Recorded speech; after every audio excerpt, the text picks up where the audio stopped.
Jadi ini adalah proses perebusan si kerang. Assalamualaikum teman-teman dan Bapak dosen. Baiklah, di sini saya akan melakukan praktikum zoologi invertebrata dari moluska.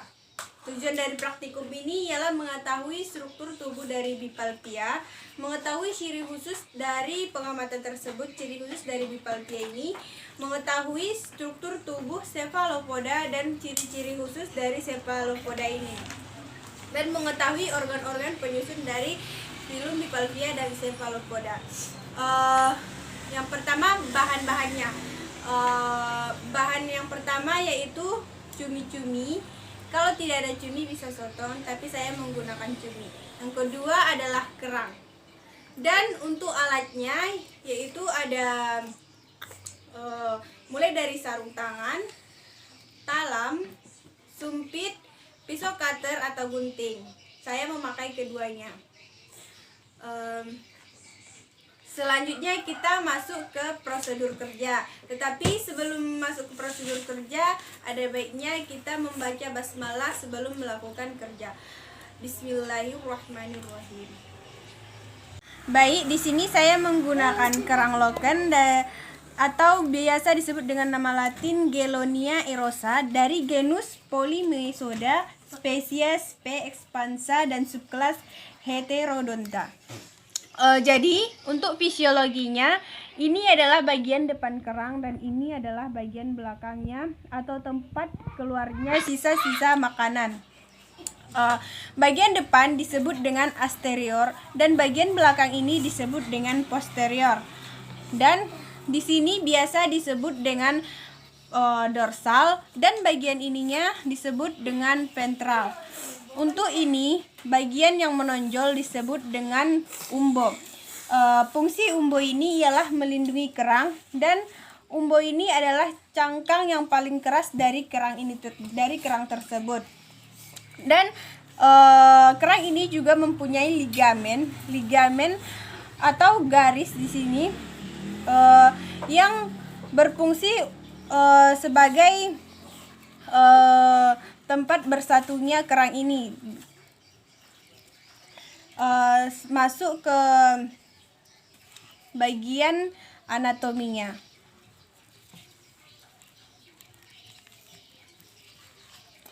Untuk anatominya, sebelumnya di sini ada lapisan dari pelindung kerang. Yang ini adalah lapisan dari pelindung kerang.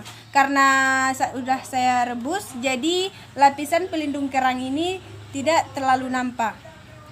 Dan untuk menentukan bagian belakang atau bagian tempat pengeluaran sisa dari kerang ini sangat mudah sekali. Dimana untuk menentukannya ialah kita melihat bagian mana yang ada bekas sisa-sisa zat makanan atau kotoran yang keluar, maka itu adalah bagian belakang dari kerang tersebut. Kerang ini juga mempunyai kaki. Ini adalah kakinya.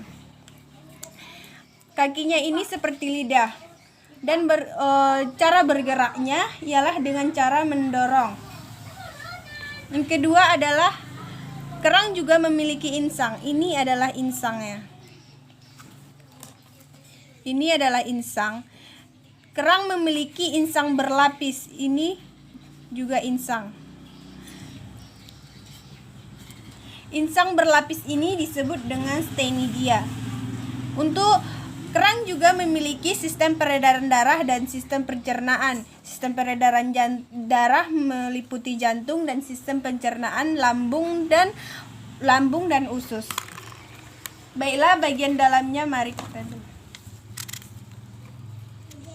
Baiklah, saya sudah membedah dari isi perut dari kerang tersebut, dan biasanya di sini adalah lambung dan usus dari si kerang tersebut, dan di sini adalah jantungnya. Karena kerangnya sudah hancur, jadi agak sulit untuk melihat isi bagian perutnya. Sudah saya jelaskan tadi bahwasanya bagian belakang atau bagian anus dari si kerang ialah berada di sini. Ada juga bagian mulutnya ada di dekat otot kaki yang langsung berhubungan ke lambung. bagian mulut. Dan ada juga sipon. Sipon ini ada sipon atas dan sipon bawah. Sipon atas dan sipon bawah. Fungsi dari sipon atas dan sipon bawah ini ialah tempat keluar masuknya oksigen dan air yang langsung masuk ke dalam kerang tersebut. Jadi mungkin hanya itu. Baiklah, selanjutnya kita masuk ke cumi-cumi dari kelas Cephalopoda atau hewan yang bertubuh lunak. Untuk menentukan bagian dorsal dan ventralnya, ini adalah bagian belakang. Bagian belakang ini disebut dengan dorsal dan bagian depan ini disebut dengan ventral. Dan untuk menentukan bagian posterior itu berada di dekat ekor. Ini adalah ekor. Dan untuk asterior itu berada di dekat antena di sini. Ya, cumi-cumi juga sudah memiliki mata yang utuh, mata yang bulat utuh berwarna hitam dan memiliki di sampingnya memiliki warna yang berwarna perak. Dan ini asup katup sipon. Sipon ini berfungsi untuk keluar masuknya udara,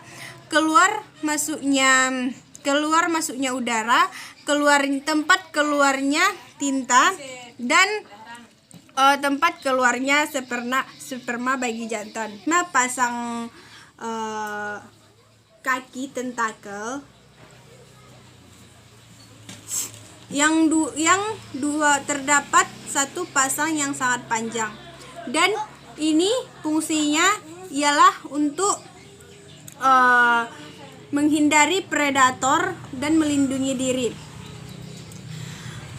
Cumi-cumi juga memiliki mantel, yaitu mantel dari atas dan mantel dari bawah.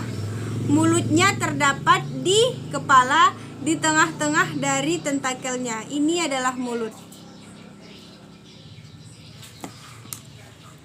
Dan di dalam mulut ini terdapat dua rahang, yaitu rahang atas dan rahang bawah, atau disebut dengan radula atau lidah yang bergigi. Mungkin hanya itu untuk morfologinya. Sekarang kita masuk ke anatominya. Pertama itu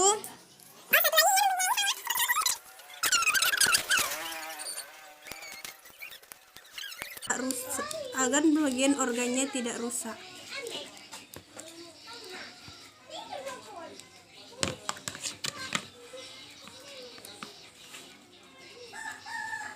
Ini adalah bagian dalamnya. Seperti yang kita ketahui, ini adalah kantong tinta, dan ini tadi sudah saya sebutkan, ini adalah sipon, tempat keluarnya tinta dan oksigen dan tempat keluarnya sperma. Untuk membedakan apakah ini jantan atau betina, kita dapat melihat dari sini. Kalau ini padat dan keras, itu adalah betina, tapi kalau cair seperti ini adalah jantan.